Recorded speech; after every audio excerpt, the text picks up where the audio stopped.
Langsung saja ya. Kayaknya desainnya udah seperti yang kayak kita simak tadi Kabid Humas Polda Metro Jaya, Kombes Yusri Yunus, sudah didesain ya, sudah disiapkan. Matang begitu ya, iya. Ada yang mengakomodir, ada yang membiayai, ada yang memfasilitasi. Jadi akomodasinya, logistiknya aman semua untuk mereka melakukan aksi unjuk rasa begitu. Ya. Kita akan langsung berbincang dengan beberapa narasumber yang tergabung. Ada Wawan Purwanto, kemudian juga ada Didi Iriawadi dan juga Henry Satrio. Tapi kita akan melihat dulu bagaimana komentar dari Airlangga Hartarto, Menko Perekonomian. Ya, ini kita grafiskan komentar beliau. Dan ini beredar ya di masyarakat. Pernyataannya kurang lebih seperti ini. Sebetulnya pemerintah tahu siapa behind atau di belakang ya dari demo tersebut. Jadi kita tahu siapa yang menggerakkan, kita tahu siapa yang sponsornya, kita tahu siapa yang membiayainya. Pernyataan ini dilontarkan di Jakarta 8 Oktober 2020 ya, tapi ya, tapi yang bikin penasaran siapa ya di belakang ini ya? itu lagi. Itu jadi tanda tanya ya. Itu yang menjadi tanda tanya ya. Itu adalah namanya atau mungkin kelompoknya. Kelompoknya Nah, begitu. Kan gitu, ya. Oke, kita langsung saja. Ini sudah ada Bang Henry dan juga ada Pak Didi. Assalamualaikum. Assalamualaikum, selamat pagi Bapak-bapak. Waalaikumsalam warahmatullahi wabarakatuh. Sehat ya?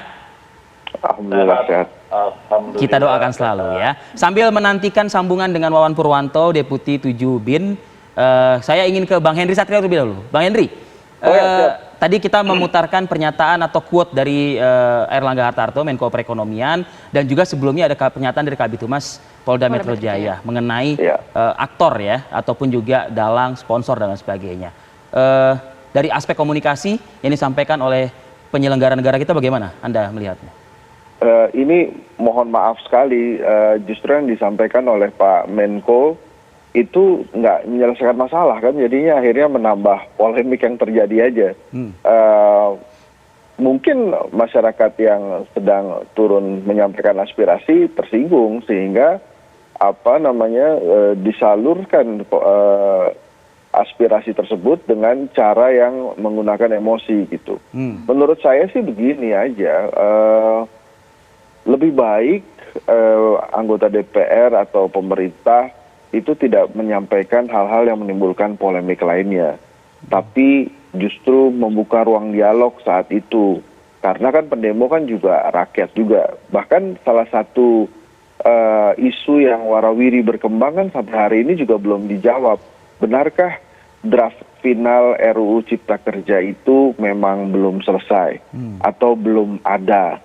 Atau kata salah satu kader Golkar atau Dewan Perwakilan Rakyat yang berada di Golkar masih diberesin supaya nggak salah ketik.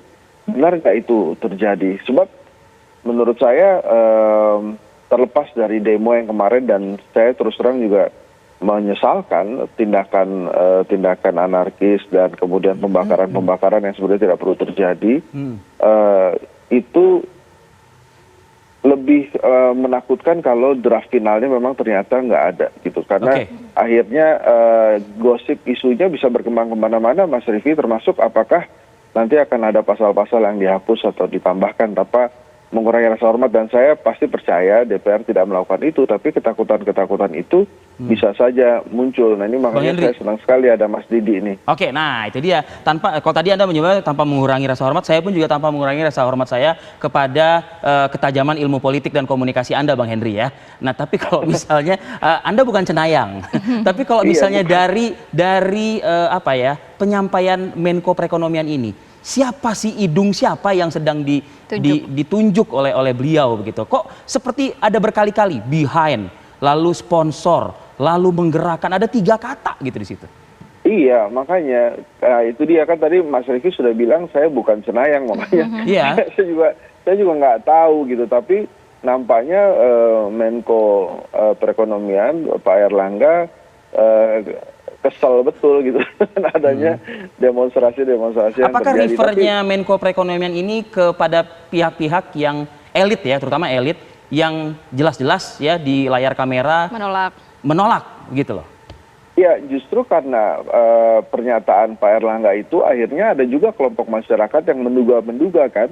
Akhirnya keluarlah beberapa perkiraan yang saya juga males gitu nyebutinnya, karena nanti bisa berkembang lebih jauh tuh Pak Rifki. Tapi kalau Iya. misalnya Menko Airlangga waktu itu tidak perlu menyampaikan sponsor itu, gitu, pasti tidak akan lebih panas lagi. Karena sekarang bukan hanya tentang cipta kerja, tapi yang beredar juga tentang tuduhan-tuduhan siapa di belakang itu. Kalau Iya, saya sih, benar. menurut saya memang lebih baik tuduhan-tuduhan itu dari awal tidak perlu dikeluarkan, tapi kan ada pihak aparat yang mengerti gitu. Saya khawatirnya data intelijennya salah kamar, bukan ke Menko Polhukam tapi ke Menko Perekonomian. Gitu.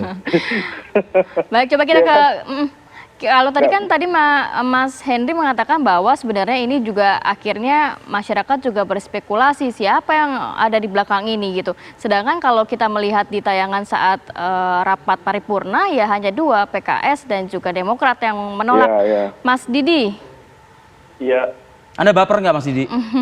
jadi berasa nggak kayak ditunjuk gitu jadinya? jadi begini ya, saya ingin mengatakan saya sangat menyesalkan dan menyayangkan Menko Perekonomian ya terlalu pagi melontarkan suatu pernyataan yang saya kira kurang tepat dan kurang etis pada saat ini.